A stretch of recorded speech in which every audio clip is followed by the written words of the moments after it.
Hello students, a very good morning to all of you. Now as you know that you have done your terminal exam. In that terminal exam, English paper was very easy paper. In that English paper, 3 level question was there. Easy level, medium level and hard level. But hard level question also was not so hard that you can write down the answer that much hard level. आता तुम्हाला जे इंग्लिशचा paper होता त्यामध्ये 3 लेवलचे प्रश्न होते, अगदी इझी लेवलचे, मीडियम लेवलचे आणि हार्ड लेवलचे. मग त्यामध्ये तुम्हाला जे काही प्रश्न लिहिता आले नाहीत किंवा काही समजले नसतील तर इन फ्युचर येणाऱ्या एक्झाममध्ये जर का तशा प्रकारचे प्रश्न आलेच, okay, then how you have to write down the answer that today we will discuss. तर आता आज आपण काय डिस्कस करणार आहोत, पेपर डिस्कशन म्हणजे तर इंग्लिशचा जो काही तुमचा पेपर झाला त्यामध्ये तुमच्या काही चुका झाल्या असतील तर त्या इन फ्युचर येणाऱ्या एक्झाममध्ये त्या तशा चुका होऊ नयेत पुन्हा. आता तुम्हाला आता प्रिलियम एक्झाम पुन्हा असणार आहे, शिवाय पुन्हा फायनल बोर्ड एक्झाम असणार आहे. मग त्या बोर्ड एक्झाममध्ये तशा प्रकारच्या चुका न होता how you can get a good marks, तुम्ही चांगले मार्क्स कसे मिळवू शकता त्याबद्दल आपण डिस्कशन करणार आहोत. Now question number 1A, do as directed any 4. तर डू ॲज डायरेक्टेड म्हणजे काय, खाली दिलेल्या क्वेश्चनच्या प्रश्नांच्या सूचनांप्रमाणे प्रश्न सोडवा. Any 4 you have to solve out of 6. 6 मधून तुम्हाला फक्त 4 प्रश्न बरोबर सोडवायचे होते. First was complete the word. one letter of each word was missing. प्रत्येक शब्दाचा एक लेटर हा त्यामध्ये मिसिंग होता, ते तुम्हाला व्यवस्थित गेस करून तुम्हाला वर्ड कंप्लीट करायचा होता, जसं की स्पेशल, डिसाइड, देन स्किल, अशा प्रकारे. Then question number 2, arrange the following word into the alphabetical order. खाली दिलेले शब्द तुम्हाला अल्फाबेटिकल ऑर्डर म्हणजे ABCDच्या अनुक्रमाने लावायचे होते. First word in first group of word, first word borrow, then drought, then imitate and then squatting. Then number 2 was farsightedness, then finished, then flown and then frenzy. Then third question, punctuate the sentence or punctuate the following. खाली दिलेल्या सेंटेन्सला proper punctuation marks वापरून sentence complete करायचे. We want it now, chanted some of crowd. तर आता हे statement कोणाचं आहे, क्राऊडचं आहे. वी वॉन्ट इट नाउ हे मेन स्टेटमेंट आहे. So that main statement you have to write down in the double inverted comma. And who said that, chanted some crowd. Chanted म्हणजे ओरडणे, एक साथ बोलणे. Chanted some of the crowd. Then how's that said Nathu. How's that, that is the question. So you have to write down like that.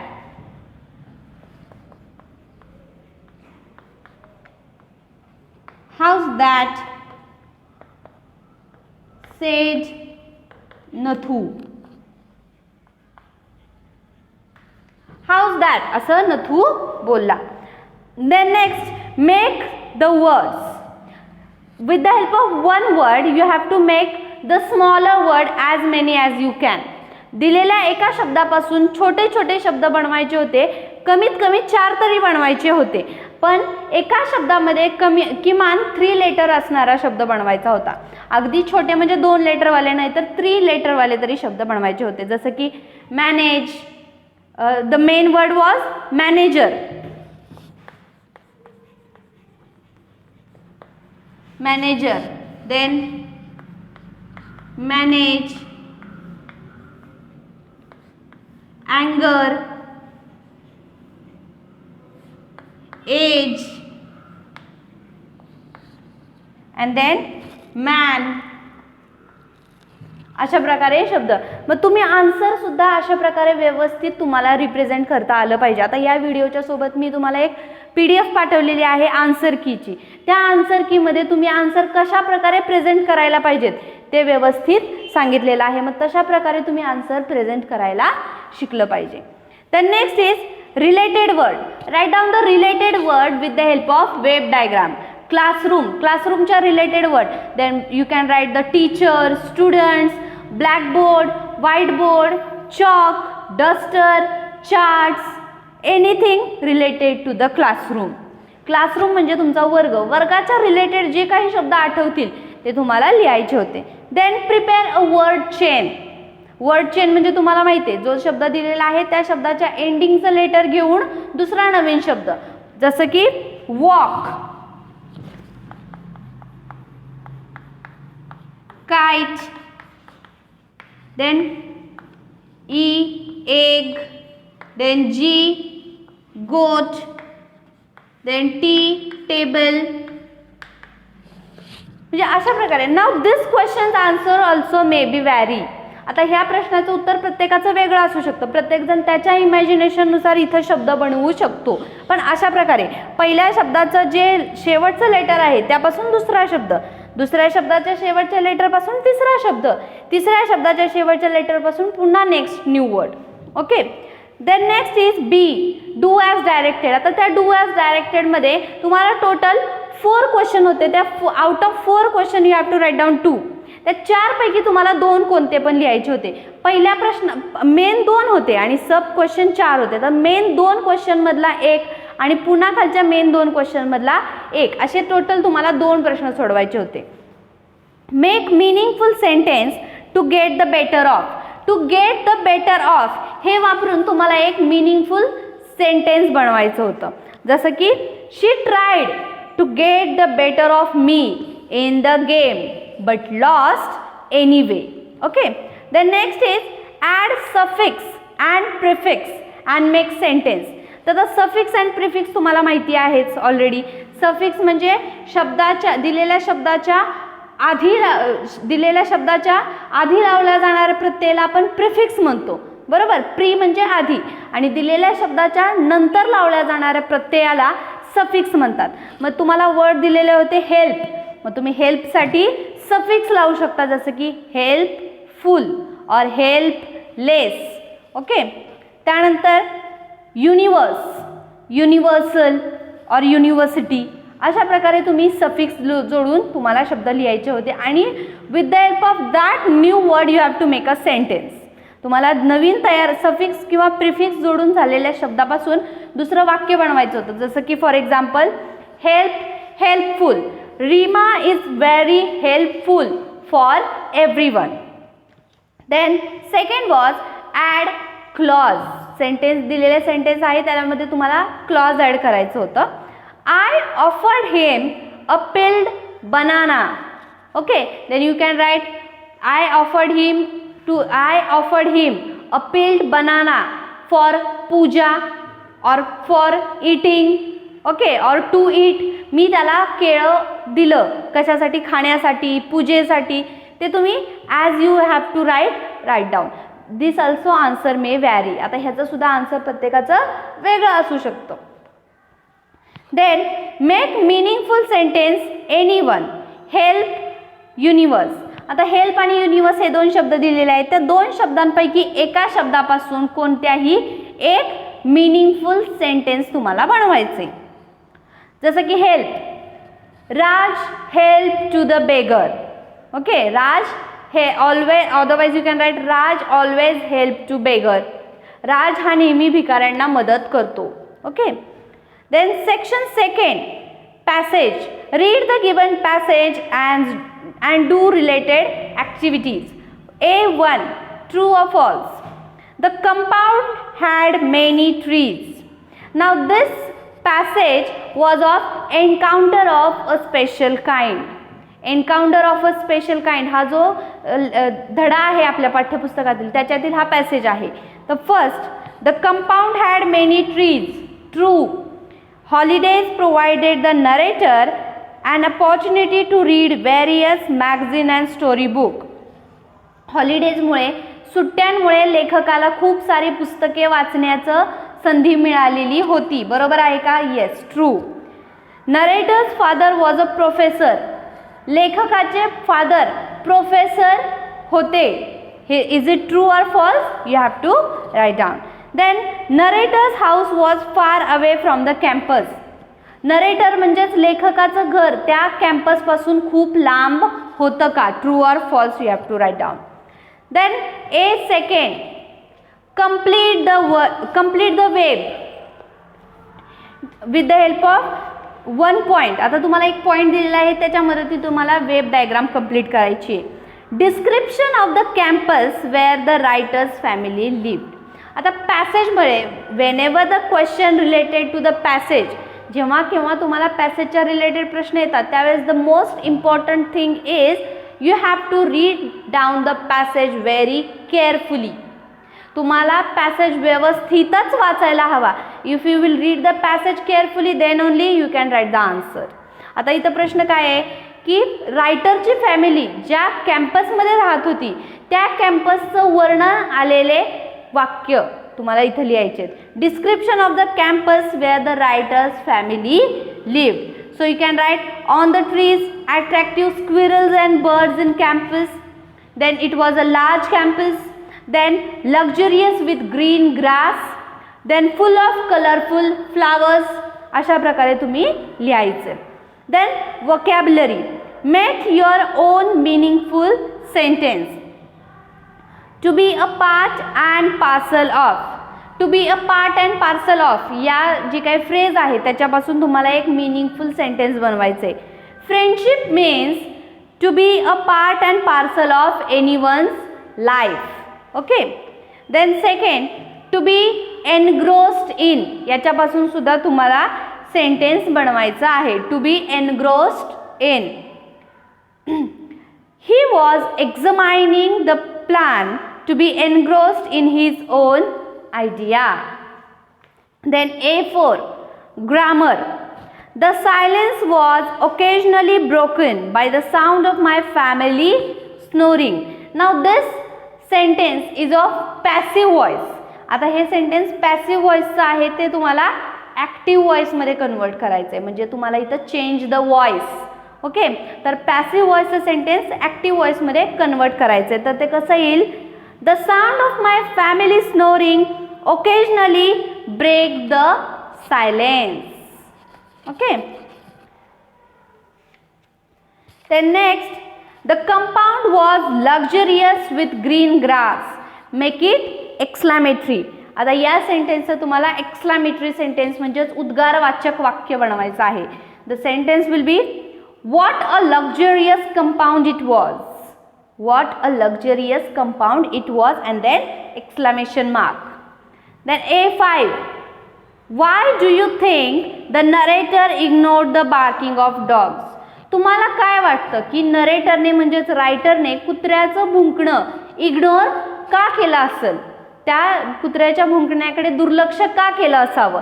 So this is of personal response question. Okay. But with the help of passage only you have to write. आता पॅसेजच्याच मदतीने तुम्हाला ह्या personal रिस्पॉन्सच्या क्वेश्चनचं उत्तर लिहायचं आहे. तर narrator ignored the answer असं असू शकतं. The narrator ignored the barking dogs because he was too busy in reading a book. He did not want to disturb himself.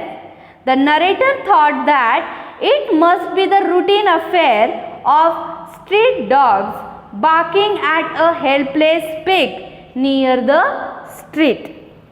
नरेटरला असं वाटलं की हे कुत्र्याचं जे भुंकणं आहे ते नेहमीच असं त्यांचं असतं. रस्त्यावरच्या जे काही पिग्स आहेत, डुक्कर आहेत, त्यांना जे रोजच्याप्रमाणे भुंकतात तशा प्रकारे ते भुंकतंय. आणि he don't want to disturb himself. त्याला स्वतःला डिस्टर्ब करून घ्यायचं नव्हतं. कशासाठी? तो पुस्तक वाचत होता म्हणून. Then question B. Read the passage. Now this passage is of the boy who broke the bank lesson. आता हा जो नेक्स्ट पॅसेज आहे तो कोणत्या लेसन मधला आहे? The boy who broke the bank. Complete the following. Ganpat had 1000 rupees in the bank. Okay. The next, Ganpat had a crooked leg. Pipalnagar was a name of. Pipalnagar हे कशाचं नाव होतं? Then old Ganpat's profession was dash.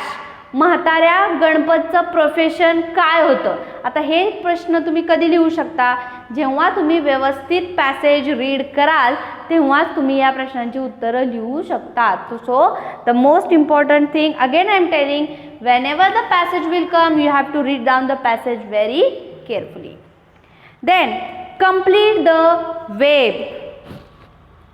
The 4 rumors about Seth Govindram. Rumors म्हणजे अफवा. rumors म्हणजे अफवा. सेठ गोविंदराम यांच्याबद्दल पसरलेल्या अफवा कोणत्या होत्या? त्यापैकी 4 अफवा इथं तुम्हाला वेब डायग्रामच्या मदतीने लिहायच्या आहेत. फॉर एक्झाम्पल जसं की he has fled the country, ते हे कंट्री सोडून गेले. He had fled the state, ते हे स्टेट सोडून गेले. Then he had indulge in excess, ते त्यांनी सर्व माल गोळा करून ते पळून गेले. He has hanged himself from the tamarind tree, त्यांनी स्वतःला चिंचेच्या झाडाला लटकवून घेतलं. अशा प्रकारे ज्या सेठ गोविंदराम यांच्याबद्दल गावात अफवा पसरलेल्या होत्या त्या तुम्हाला इथं लिहायच्या होत्या. Then vocabulary. Spot the error in spelling.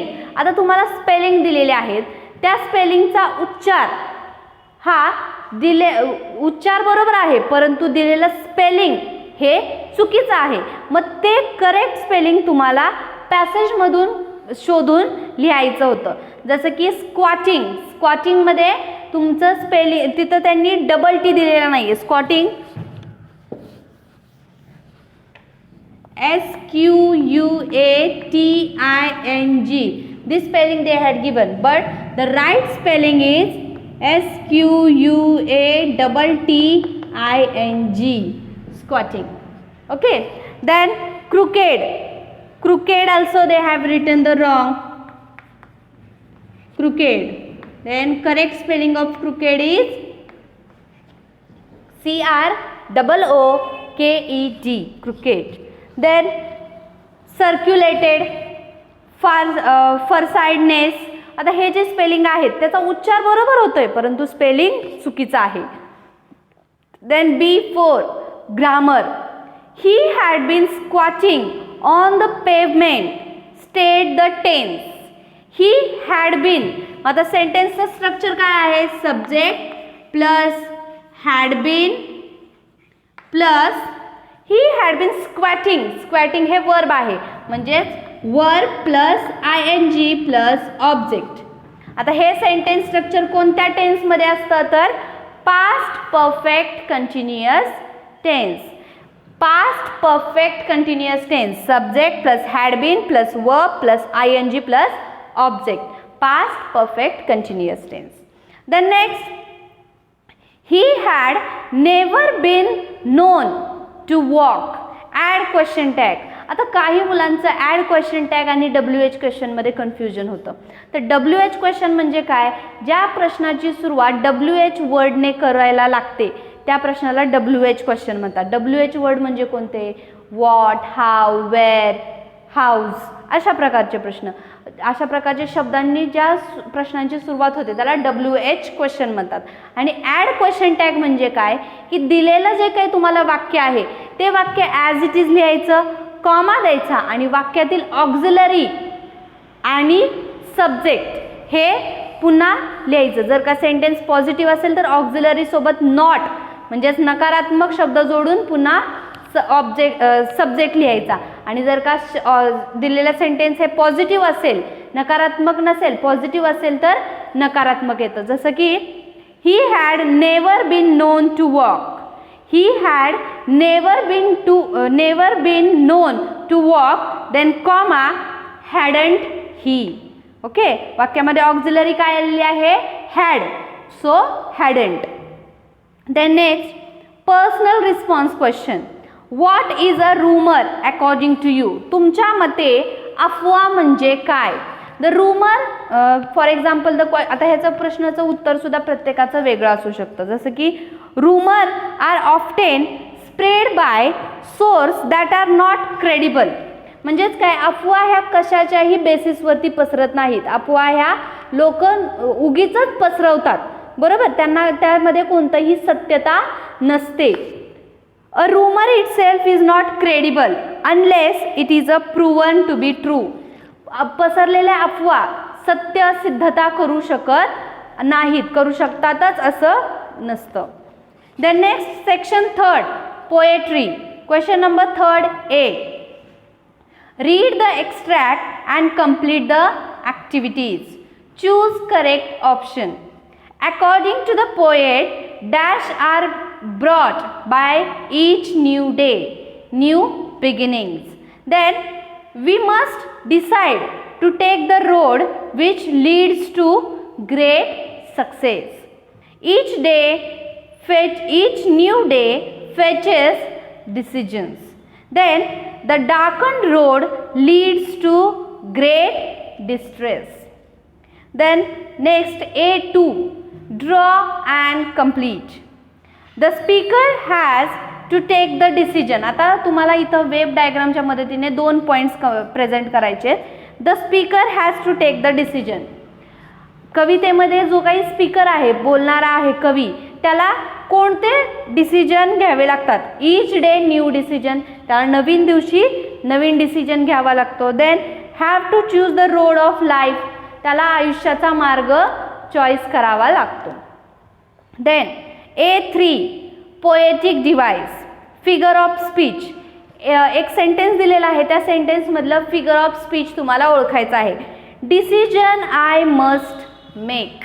Decision I must make, this is of alliteration figure of speech. का तर याच्यामध्ये कन्सोनंट साऊंडचं रिपिटेशन झालेलं आहे. मस्ट मेक, यम यम हा जो काही कन्सोनंट साऊंड आहे, त्या कन्सोनंट साऊंडचं रिपिटेशन झालेलं असल्यामुळे हे अलिट्रेशनचं एक्झाम्पल आहे.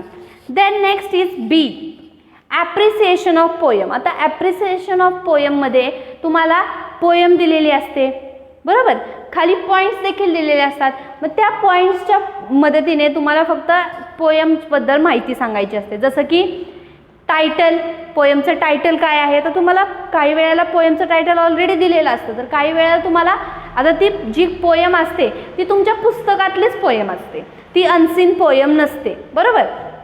मग त्या पोयमच्या मदतीने तुम्ही व्यवस्थित पोयम वाचली की त्याच्यामध्ये कळतं तुम्हाला की टायटल ऑलरेडी काही वेळेला दिलं जातं, काही वेळेला नाही. मग जरी नसेल तरी वाचल्यानंतर तुमच्या लक्षात येतं.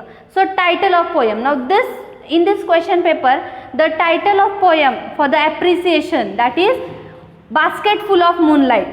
Okay, then poet is Sunil Sharma. Then theme or central idea.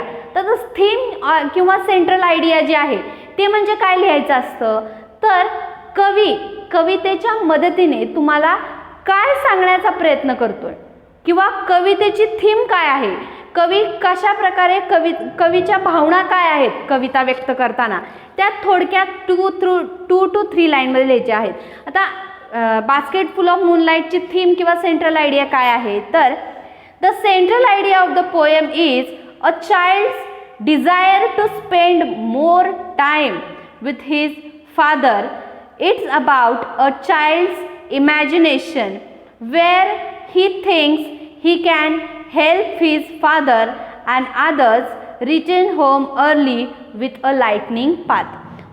त्या मुलाची अशी इच्छा आहे की माझ्या वडिलांसोबत मी जास्तीत जास्त वेळ घालवावा आणि माझ्या वडिलांसोबत इतर लोकही रस्त्याने येताना त्यांचा रस्ता हा प्रकाशमय असावा, अशी ही थीम किंवा सेंट्रल आयडिया थोडक्यात तुम्हाला लिहायची आहे. Next is rhyme scheme. Okay, या पोयममध्ये कोणती राईम स्कीम आहे ते तुम्हाला लिहायचं आहे. तर राईम स्कीम म्हणजे काय,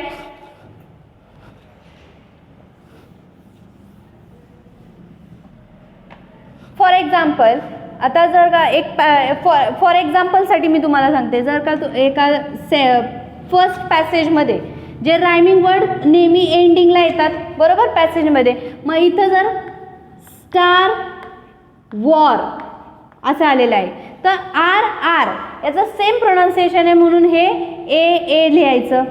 त्यानंतर बिग स्लो असं जर आहे तर बिग हे ए ग्रुपमध्ये नाही बसत म्हणून इथं बी नाव द्यायचं. स्लो हे तिन्ही ग्रुपमध्ये नाही बसत म्हणून इथं हे वेगळं सी द्यायचं. म्हणजे अशा प्रकारे A, B, C. मग जर का फॉर एक्झाम्पल जर इथं पुन्हा आरचा उच्चार होणारा ग्रुप असेल, जसं की स्टार वॉर जार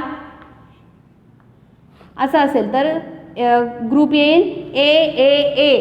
ओके, म्हणजे जर का एका प्रोनाउन्सिएशन होणारा ग्रुप असेल तर त्यामध्ये तुम्हाला ज्यावेळेस तुम्ही राईम स्कीम तयार करत असता, पोएम दिलेली असते त्यावेळेस राईम स्कीम जेव्हा तुम्ही बनवता त्यावेळेस तुम्ही तुमच्या इमॅजिनेशननुसार ABCD हे नाव तुम्ही इनिशियल तिथं देऊ शकता. मग बास्केट फुल ऑफ मूनलाईटसाठी फर्स्ट स्टांजामध्ये ABA आणि सेकंड स्टांजामध्ये ABCDC अशा प्रकारची राईम स्कीम आलेली आहे.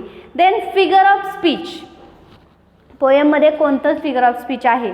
Alliteration, then hyperbola and repetition हे फिगर ऑफ स्पीच आलेले आहेत.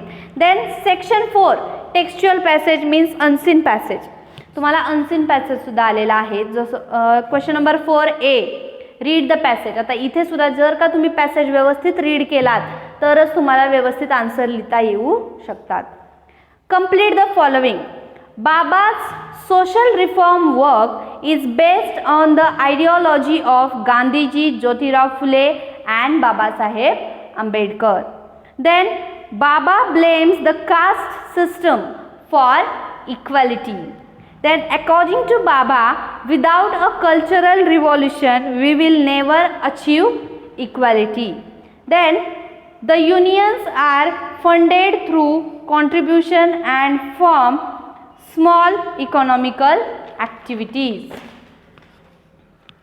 Then next, draw and complete the table. आता तुम्हाला टेबल दिलेला आहे तर त्या टेबलमध्ये काय दिलेलं आहे तर ऑर्गनायझेशन दिलेल्या पॅसेजमध्ये काही ऑर्गनायझेशन काही संस्थांचा उल्लेख आलेला आहे तर त्या ऑर्गनायझेशनचं नेम लिहायचं आहे म्हणजे त्या संस्थेचं नाव आणि त्या संस्थेनं केलेली कामगिरी एक कोणतीही कामगिरी तुम्हाला तिथं मेन्शन करायची आहे. Then next is find the similar word. समानार्थी शब्द शोधायचे आहेत. Getting rid of, eliminate, then formed, shaped, funds, donation, then along serving member of any group, employee. Okay, then A4 grammar. He wants no property, rewrite using not. वाक्यामध्ये नोच्या ऐवजी not घालून वाक्य बनवायचे. He wants no property. He does not own property. He does not own property. Then caste is the root of inequality in Indian society. Make it interrogative. आता interrogative म्हणजे काय? प्रश्नार्थक वाक्य. मग कसं बनवू शकता? Is the caste system is root of inequality in Indian society? And then question mark. While making the interrogative sentence, don't forget to give a question mark. कारण तुम्हाला त्या क्वेश्चन मार्कसाठी सुद्धा तिथं मार्क आहेत. त्यामुळं क्वेश्चन मार्क इंट्रोगेटिव्ह सेंटेन्समध्ये if the question is making interrogative question, then don't forget to give question mark. If the sentence make it affirmative, then don't forget to give a full stop. If the sentence make it exclamatory, then don't forget to give a exclamation mark. म्हणजे ज्या प्रकारचं sentence बनवायला सांगितले आहे त्या प्रकारे त्याच्यामध्ये व्यवस्थित पंक्च्युएशन मार्क्स असायलाच पाहिजेत. Next A5 personal response question.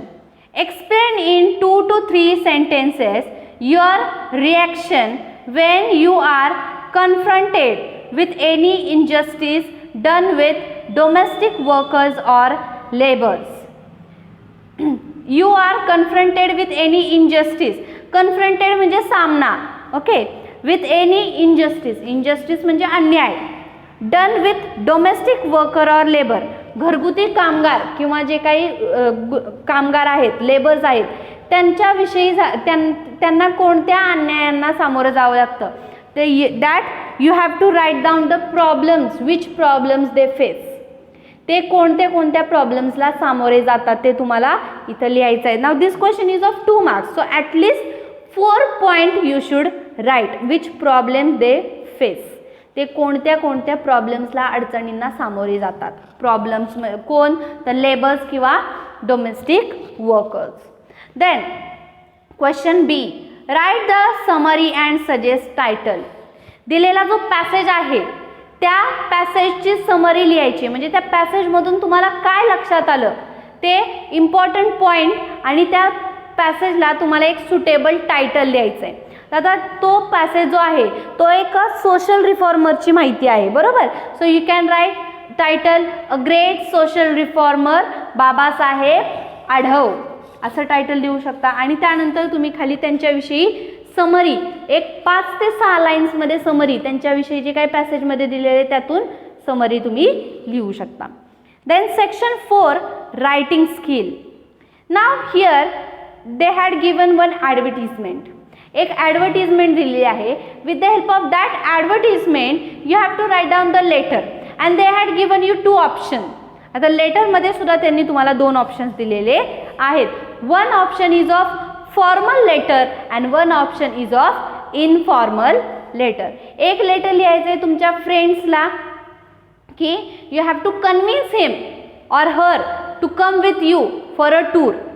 आता ती ॲडव्हर्टिजमेंट जी आहे टूर्स अँड ट्रॅव्हल्स कंपनीची ॲडव्हर्टिजमेंट आहे, बरोबर. मग तुम्हाला तुमच्या मित्राला किंवा मैत्रिणीला कन्व्हिन्स करायचं आहे तुमच्यासोबत त्या ट्रिपला येण्यासाठी. So you can write this also. Otherwise the next option is you have to write down the letter to the manager of that tours and travels company asking about more information about that advertisement. मग तुम्हाला दुसरा option सुद्धा सोपा आहे की त्या जी add दिलेली आहे टूर्स अँड ट्रॅव्हल्स कंपनीने त्या टूर्स अँड ट्रॅव्हल्स कंपनीच्या मॅनेजरला तुम्हाला पत्र लिहायचं आहे त्या ॲडव्हर्टिजमेंटबद्दल अजून माहिती विचारणार. मग तो in that both the letter address they had given. आता दोन्ही पत्रांसाठी एक ॲड्रेस त्यांनी दिलेला आहे ऑलरेडी, बरोबर. मग तुम्ही जर का फॉर्मल लेटर लिहिलं त्या मॅनेजरसाठी तर already they had given the one address जो की तुमचा ॲड्रेस आहे आणि त्या मॅनेजरचा address you can write with the help of advertisement. तो मग त्या टूर्स अँड ट्रॅव्हल्स कंपनीचा ॲड्रेस तुम्ही ॲडव्हर्टिजच्या मदतीने लिहू शकता किंवा मनाने देखील लिहू शकता. पण फॉर्मल लेटरसाठी 2 ॲड्रेस गरजेचे आहेत आणि इनफॉर्मल लेटरसाठी एक ॲड्रेस जो की ऑलरेडी दिलेला आहे. मग इनफॉर्मल लेटर लिहित असताना तुम्ही तुमच्या मित्राला किंवा मैत्रिणीला त्या जाहिरातीविषयी माहिती सांगायची. त्यानंतर त्या मित्राला किंवा मैत्रिणीला कन्व्हिन्स करायचं की तू माझ्यासोबत काय यायला पाहिजेस ते याच्यासाठी. आणि एंडिंगला तुम्ही तुला जर घरच्यांना विचारायचं नसेल तर मी तुझ्यासाठी तुझ्या घरच्यांना येऊन विचारतो, मी परमिशन मागतो, अशी परमिशन पण शेवटला मागायची. अशा प्रकारे ते इनफॉर्मल लेटर येईल. आणि एंडिंगला डिअर फ्रेंड आणि त्या फ्रेंडचं काय नाव असेल ते XYZ. आणि फॉर्मल लेटर जे आहे त्या फॉर्मल लेटरसाठी 2 addresses are compulsory. 2 address compulsory आहेत. त्यानंतर सब्जेक्ट लिहायचा आहे. ओके, सब्जेक्ट काय आहे asking a more information regarding the advertisement. पेपरमध्ये आलेल्या ॲडव्हर्टिजमेंटबद्दल मला अजून माहिती विचारायची, हा सब्जेक्ट आला. फॉर्मल लेटरमध्ये सब्जेक्ट विसरायचा नाही, 2 ॲड्रेसेस विसरायचे नाहीत. आणि त्यानंतर सुरुवातीचं जे ग्रीटिंग असतं ते ग्रीटिंग रिस्पेक्टेड सर किंवा रिस्पेक्टेड मॅम असं येतं. फॉर्मल लेटरमध्ये कधीही डिअर सर किंवा डिअर मॅम नाही लिहायचं, रिस्पेक्टेड सर और रिस्पेक्टेड मॅम असं. And then you start writing letter. I have seen the advertisement in the paper. I just want more information about this tour or about trip. I and my family want to go to Goa trip.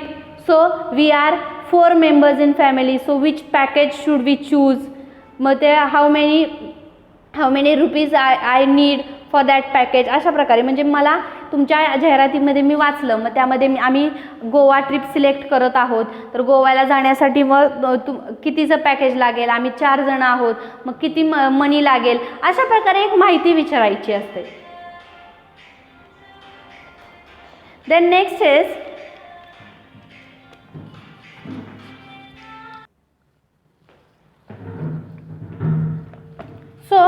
next after letter the question B is dialogue writing. Now in the dialogue writing B1, that is prepare a dialogue from the jumbled sentences. Now they had given the jumbled sentences. So with the help of that jumbled sentences you have to complete a dialogue. You have to rearrange the jumbled sentences. Like hi, I am fine, how are you? Hello Amit, how are you? I am also very fine. Would you like to accompany with me? हे sentences jumbled आहेत. मग त्यातील पहिला sentence काय येईल? Hello Amit, how are you? Then hi, I am fine, how are you? Then third, I am also very fine. Number 4, would you like to accompany with me? अशा प्रकारे फक्त जम्बल्ड सेंटेन्स तुम्हाला रिअरेंज करायचे. Then complete the dialogue. Do you know mister Amitabh Bachchan? Yes, I know him. What do you know about हिम? आणि त्यानंतरचं last sentence तुम्हाला complete करायचं की तुम्हाला अमिताभ बच्चन माहिती आहेत का? मग येस, आय नो हिम, मला माहिती आहे. मग त्यांच्याबद्दल तुला काय माहिती आहे? So you can write he is very great actor और he is very famous actor in film industry. he had done lots of films and advertisement. He is very famous actor. Okay, अशा प्रकारे. Then question third, write a dialogue between headmaster and student about new admission. आता खाली तुम्हाला dialogue writing करायचं आहे एका स्टुडंटचा आणि headmaster म्हणजे प्रिन्सिपलचं. प्रिन्सिपल आणि स्टुडंटमधलं डायलॉग रायटिंग करायचं आहे अबाउट न्यू ॲडमिशन. मग आता तुम्हाला स्वतःला नवीन ॲडमिशन घ्यायचं असेल तरी तुम्ही त्या डायलॉग रायटिंगमध्ये मेन्शन करू शकता. If your brother or sister anyone wants from family want to take new admission, then you can mention in that dialogue writing. जर का तुमच्या फॅमिलीपैकी कोणाला नवीन ॲडमिशन घ्यायचं असेल, लहान भावाला बहिणीला, ते सुद्धा तुम्ही त्या डायलॉग रायटिंगमध्ये मेन्शन करू शकता. But your sentences should be meaningful. पण तुमचे सेंटेन्सेस हे मिनिंगफुल असायला हवेत. आणि त्या क्वेश्चनला ऑर क्वेश्चन आहे स्पीच रायटिंग. आता डायलॉग रायटिंगला ऑर क्वेश्चन स्पीच रायटिंग आहे. तर स्पीच रायटिंग कशाविषयी करायचं आहे? Subject is about teachers day celebration. About teachers day celebration you have to consider as you are a leader. तुम्ही स्वतः एक लीडर आहात तुमच्या क्लासरूमचे आणि तुम्ही सगळ्या मुलांना रिप्रेझेंट करताय. अशा प्रकारे तुम्हाला एक स्पीच तयार करायचं आहे अबाउट टीचर्स डे सेलिब्रेशन. शिक्षक दिन समारंभ सेलिब्रेशनबद्दलचं स्पीच तुम्हाला इथं राईट करायचं आहे. हा क्वेश्चन डायलॉग रायटिंगसाठी ऑर क्वेश्चन आहे. Then question number 6, information transfer non verbal to verbal. Question number 6 मध्ये तुम्हाला नॉन वर्बल टू वर्बलमध्ये इन्फॉर्मेशन ट्रान्सफर करायची आहे. म्हणजे तुम्हाला जे काही पॉईंट्स दिलेले आहेत त्या पॉईंट्सच्या मदतीने तुम्हाला एक पॅसेज तयार करायचा आहे. म्हणजेच नॉन वर्बल टू वर्बल. दिलेल्या पॅसेजच्या मदतीने सेंटेन्सेस तयार करून एक पॅसेज दिलेल्या पॉईंट्सच्या मदतीने सेंटेन्सेस तयार करून एक पॅसेज तयार करायचा म्हणजेच नॉन वर्बल टू वर्बल. आणि पुन्हा त्याला ऑर क्वेश्चन आहे. पॉईंट्स दिलेले आहेत आणि एक पॅसेज दिलेला आहे. मग त्या पॅसेजच्या मदतीने ते खाली दिलेले पॉईंट्स कव्हर करायचे, पूर्ण करायचे. ओके, मग आता तो पॅसेज जो आहे तो लॉरेल अँड हार्डीचा पॅसेज आहे. That passage given is about Laurel and Hardy. Okay, मग Laurel and Hardy about year of birth, what was their profession, then started acting in the film year and then name of their combined films. मग जो काही passage आहे त्या passage व्यवस्थित वाचायचा. Passage जर का तुम्ही व्यवस्थित वाचला तर ती इन्फॉर्मेशन तुम्ही नॉन वर्बलमध्ये ट्रान्सफर करू शकता. म्हणजे पॉईंट्सच्या मदतीने व्यवस्थित लिहू शकता. Then next B1 is news report writing. Shahu Jayanti celebrated in Chate high school. तर तुम्हाला न्यूज रायटिंग करायची आहे. तर न्यूजचं रिपोर्ट रायटिंग करत असताना द मोस्ट आणि खाली काही पॉईंट दिलेले आहेत. That point must be included in your report writing. जसं की हेडलाईन. तुम्हाला रिपोर्ट रायटिंग जेव्हा तुम्ही करत असता त्यावेळेस headline, then here date, place, and you can write here reporter, student reporter also you can write student reporter. आता ही शाळेच्या रिलेटेड न्यूज आहे. So you can write student reporter, here date, here place. and then from here by making paragraph you can start writing the report. मग त्यानंतर तुम्ही ते report लिहू शकता. मग रिपोर्ट रायटिंग करत असताना जो काही कार्यक्रम झालेला आहे, जो काही इन्सिडेंट झालेला आहे, जे काही फंक्शन झालेलं आहे त्याची पूर्ण तुम्हाला रूपरेषा लिहावी लागते. म्हणजे फंक्शन सेलिब्रेट करण्यास किती वाजता सुरुवात झाली, फंक्शनमध्ये गेस्ट कोण होते, फंक्शनमध्ये होस्ट कोण होते, फंक्शनमध्ये काय काय प्रकारचे कार्यक्रम घेण्यात आले, कोणत्या स्पर्धा झाल्या का, प्राइज डिस्ट्रीब्युशन झालं का, त्यानंतर गेस्टनी स्पीच दिलं का, वोट ऑफ थँक्स कुणी केलं, गेस्टचं वेलकम कुणी केलं, अशा प्रकारे पूर्ण सगळ्या घटना तुम्हाला सिक्वेन्सने लिहाव्या लागतात. आता सिक्वेन्स म्हणजे काय, तुम्हाला पहिल्यांदा लिहावं लागतं स्टार्टिंगला कार्यक्रम स्टार्ट कधी झाला, किती वाजता झाला, त्यानंतर अरायवल ऑफ द गेस्ट, त्यानंतर वेलकम ऑफ द गेस्टचं अरायवल झाल्यानंतर वेलकम कोणी केलं गेस्टचं, त्यानंतर चीफ गेस्ट कोण होते, त्यानंतर पूर्ण कार्यक्रमाचं होस्टिंग कोणी केलं, त्यानंतर कार्यक्रमामध्ये काय काय प्रकारच्या घटना घडत गेल्या, म्हणजे कोणी भाषण दिलं का, मग विद्यार्थ्यांच्या स्पर्धा कोणत्या झाल्या, त्यानंतर प्राइज डिस्ट्रीब्युशन झालं का, मग प्राइज डिस्ट्रीब्युशन झाल्यानंतर नंबर कोणाचे आले, अशा प्रकारे एक तुम्हाला रिपोर्ट लिहायचा असतो. Okay. Then next is second. Once there was a poor farmer. He had 3 sons and they were. By starting this line you have to complete a story. तुम्हाला एक लाईन दिलेली आहे, त्या लाईनच्या मदतीने तुम्हाला तिथे स्टोरी कंप्लीट करायची आहे. आता ही स्टोरी तुम्हाला जुनी आहे, माहिती आहे, आणि ही स्टोरी लिहित असताना तुम्ही ज्यावेळेस स्टोरी रायटिंग करत असता, तर स्टोरी रायटिंग करत असताना टायटल द्यायचं विसरायचं नाही. Title you have to give and the moral also you have to give. टायटलसुद्धा द्यायचं आणि शिवाय त्या दिलेल्या स्टोरीचं मॉरल काय आहे, बोथ त्या स्टोरीतून काय मिळालं ते मॉरलसुद्धा द्यायचं. आता ही जी स्टोरी आहे that story was is of farmer. एका शेतकऱ्याची स्टोरी आहे.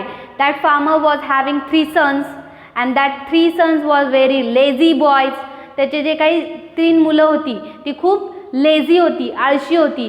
So and they fighting each other all the time. आणि शिवाय ते एकमेकांच्यात नेहमी भांडत असायचे. So one day they decided to get separate. त्यांना एक दिवशी असं वाटलं की आपण सर्वजण वेगळे व्हावं. And they went to the farmer and they told that we want to get separate. आता आम्हाला वेगळं व्हायचं आहे. So the farmer what advice they gave 3 sticks together to everyone and told them to break it, but they don't. Then separately he gave one stick to everyone and easily they can broke the stick. So farmer gave them advice that if you are in unity nobody can break you, but if you will get separate anybody will break you. जर का तुम्ही एकत्र असाल तर कोणीही तुम्हाला मोडू शकणार नाही, वेगळं करू शकणार नाही. परंतु जर का तुम्ही वेगळे झालात तर कोणीही तुम्हाला येऊन मोडकळीस आणून जाईल. अशा प्रकारे ॲडवाइस दिला. मग मॉरल काय, युनिटी इज स्ट्रेंथ, म्हणजे एकीमध्येच बळ असतं. मग अशा प्रकारे स्टोरी व्यवस्थित सिक्वेन्सनं व्यवस्थित प्रॉपर मेकिंग सेंटेन्स आणि मॉरल तुम्हाला लिहायचं आहे. Then question number 7, translation. Translate the medium of instruction. Medium of instruction म्हणजे तुमचं मीडियम जे काय आहे. मराठीमध्ये तुम्हाला हे खाली दिलेले शब्द, वाक्य, म्हणी म्हणजेच आयडॉम्स म्हणजे म्हणी, त्या तुम्हाला मराठीमध्ये ट्रान्सलेट करायच्या आहेत.